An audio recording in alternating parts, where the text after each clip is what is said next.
IMSA's season finale Motul Petit Le Mans will see championships decided for some, while for others it will be a send-off as some teams and drivers face an uncertain future heading into the off-season. These are 6 storylines you need to follow in this year's Motul Petit Le Mans. At the start of the 2024 season, we had 3 new cars on the GTD and GTD Pro grids. We had the Chevy Corvette Z06 GT3R, the Aston Martin Vantage GT3 Evo, and the Ford Mustang GT3. In their first season, Aston Martin have found themselves in the thick of the championship hunt. The Corvettes came alive over the summer and even picked up a 1-2 finish at CTMP. And then there's been Ford. Ford struggled a little bit out of the gates, and between their 3 full season entries only managed a single top 5 finish in the first 5 races of the season. They had all sorts of issues to kick off the season, but lately things have seemed to take a turn for the better. Back in July at CTMP, it really looked like they started to turn a corner with the car's performance. And while they didn't end up on the podium in that race, they spent a significant portion of it towards the front of the GTD Pro grid, and honestly looked like they could contend with the Corvettes for a good chunk of that race as well. And they were also holding down a podium spot in that race until they ultimately got passed late in the going by Rexy. But after following up that strong performance with a bit of a hiccup at Road America, the Fords have really looked like legitimate podium contenders. At VIR, they finished 2nd and 4th in GTD Pro, while the number 55 Proton Competition GTD entry took the pole. Then at Indy, they were legitimate contenders for the win, having led 50 laps late in the race en route to a strong 2nd place finish. It's clear that despite the slow start, Ford and Multimatic Motorsports have continued to make progress on this car, extract more performance, and now they look like legitimate podium contenders every week. I think the Fords will be cars to keep a very close eye on here at Petit Le Mans in both the GTD and GTD Pro classes. And honestly, I think this could be a really good opportunity for them to get that breakthrough victory this year. And also, regardless of how they do in the last race of the 2024 season, they're already looking forward to 2025, where at least one more Ford Mustang will be on the grid, but we'll talk about some more of that in an off-season video. Last time out at Indianapolis, it saw a familiar name for many longtime IMSA fans in a bit of an unfamiliar class. Dragonspeed, who've become known for running LMP2 machinery in recent years, returned to their GT and Ferrari roots at Indianapolis. This comes after opening the season and actually running the first 3 Endurance Cup races in an LMP2. Over the summer, they announced that they would be switching to the GTD class with a Ferrari 296 entry starting at Indy. In that race, they would go on to a 13th place finish, but since then, the team has announced that they will return to the grid with a full season GTD entry in 2025. This weekend will also see a slight adjustment for them as they will jump to the GTD Pro class. With the move to GTD Pro means an updated driver lineup as Tony Vilander, Thomas Neubauer, and Vincent Abril will be in the car, as the team looks to build some momentum towards their full season GTD effort next year. Now, before we get to the next storyline, there are of course more storylines to follow in this race than just the 6 that I'm talking about in this video. I'm going to be sending out a bonus thing to watch for in the pre-race S's newsletter this weekend. You can subscribe to that by clicking the link in the show notes or heading to offinthes's.com.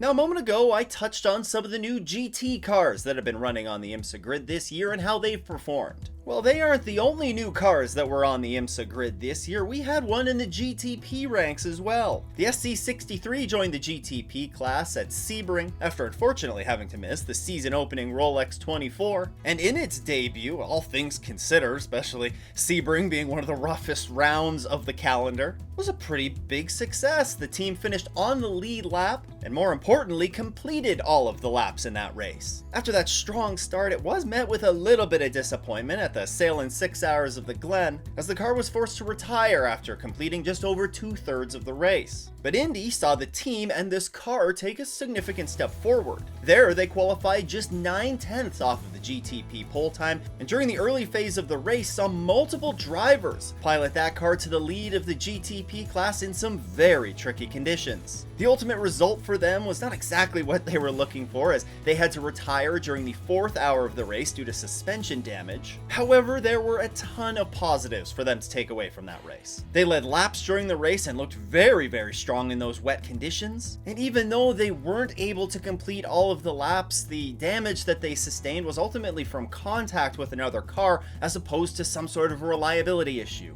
So as we head into the final round of the season, look for Lamborghini to not only try and complete all of the laps at Petit Le Mans, but to build off of the speed that they showed at Indy and maybe, just maybe, crack into the top 5 for the first time this season.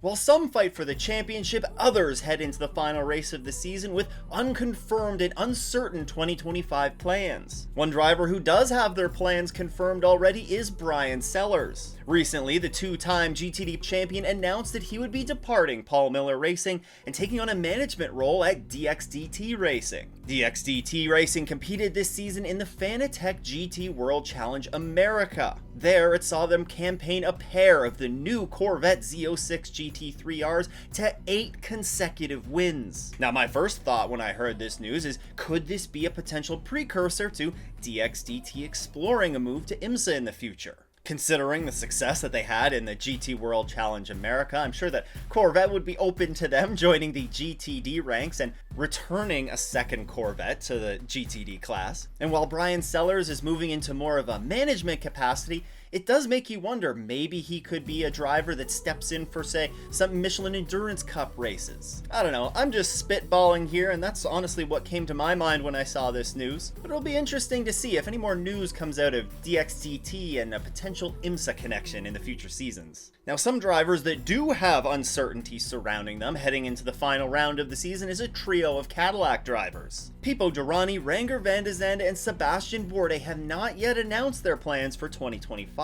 This week, Renger had a post on Instagram that essentially confirmed that this will be his last race with the brand. Meanwhile, his teammate Sebastian Bourdais has also not had plans confirmed, as there's uncertainty as to what role Chip Ganassi Racing might play on the IMSA grid next year, or if they'll even be on the grid. And meanwhile, Pipo Derani confirmed earlier this summer that he will not return to Action Express Racing, and it's rumored right now that he could be exploring a switch to the WEC. There is a ton of uncertainty, not just surrounding these drivers, surrounding many other drivers and teams in the paddock, and I'm sure we're going to see a lot more of these puzzle pieces play out after Petit Le Mans and into the off-season. There's also an iconic team that's facing some uncertainty right now, as Pfaff Motorsports search for funding to stay on the IMSA grid. This was brought to light by Marshall Pruitt in a Racer.com article, which I'll link for you down in the show notes. But it's essentially highlighting Pfaff's need to find some outside investment or potentially a gentleman driver to come on board and help fund a program for next year. This is certainly not the news that I think anyone wants to hear, and as a big Pfaff fan myself, I certainly hope that they can find some additional funding to stay on the grid, whether that's in the GTD Pro class or the GTD class for 2025. Road Atlanta has produced some wild finishes in recent years. From last lap Hail Marys going for a championship, to teammates coming together in the closing hours and taking each other out. And then of course there's that contact that decided the GTP championship last year. Yes, Petit Le Mans has produced quite a bit of action and chaos in recent years, and I expect this year's race to be no different. Over the past 3 seasons, we've seen Petit Le Mans average 10 full course yellows per race and 13 cars DNF per race. And honestly, that full course yellow number really sticks out to me. Now, Michelin Raceway Road Atlanta is a track that has some good passing opportunities, but it's also an extremely unforgiving track if you make a mistake. You in particular want to keep an eye out at some of the high-speed, narrow portions of the track, like through turn 1, down through the S's, as well as the downhill heavy braking zone into turn 10. We've seen a lot of chaos unfold in those corners in recent years, and really what that can do is really affect some teams' strategy as the race goes on. With the last 3 races averaging about a full course yellow per hour, it means teams are constantly changing strategies, and it is going to be absolutely critical for teams to stay on top of these strategy decisions if they want to find themselves up front at the end of this race. And you can bet that the ones that we do see battling for the win at this race will have nailed their strategy decisions earlier on.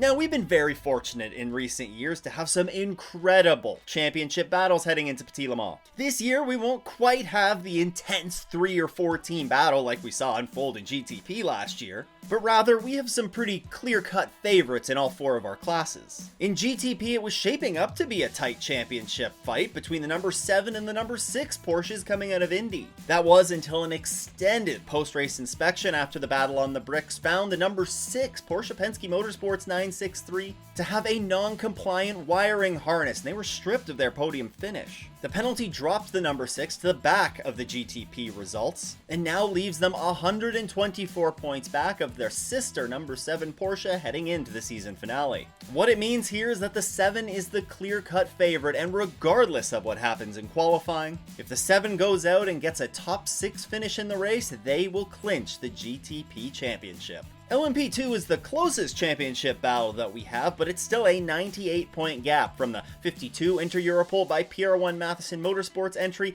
back to the number 74 Riley Motorsports entry. Mathematically, the 18 Era Motorsports is still alive, however they're going to need quite a bit of help from the 2 cars in front of them if they want to claw their way into the championship discussions at the end of this race. Now, regardless of how qualifying goes, if the 52 finishes top 4 in the race on Saturday, then they will clinch the LMP2 championship. GTD Pro sees another championship battle that's worth keeping an eye on. Here, it's a 99-point advantage for the number 77 AO Racing Porsche of Rexy over the number 23 Heart of Racing Aston Martin. This also means that regardless of what happens in qualifying, if Rexy gets a top 4 finish, they will clinch the championship. It is worth noting that the Heart of Racing is shuffling up their driver lineups a little bit for this weekend's race. In the season finale, as they're running for the championship, they're pulling over Romain DeAngelis from the number 27 entry to race in the 23. He will join full season regulars Alex Riberas and Ross Gunn over there. That is certainly a very strong driver lineup, and I certainly think that they will be up towards the front of the field this weekend. Then of course there's GTD. Here we see the largest gap of our 4 championships, with clear-cut favorite Windward Racing and their Mercedes leading by 222 points over the number 96 Turner Motorsports BMW. That means that all that Windward needs to do in the race is get a top 15 finish and they'll wrap up the GTD title. Now, it's not just the regular season championships at play here. The Michelin Endurance Cup winners will also be crowned this weekend. I cover that and get into every single championship battle to watch for this weekend right here. Huge shout out to all of the channel supporters. If you too want to support the show, you can head to patreon.com/offinthes's or click that join button below. Once again though, thanks for tuning in. I hope everyone has a great race weekend and doesn't go off in the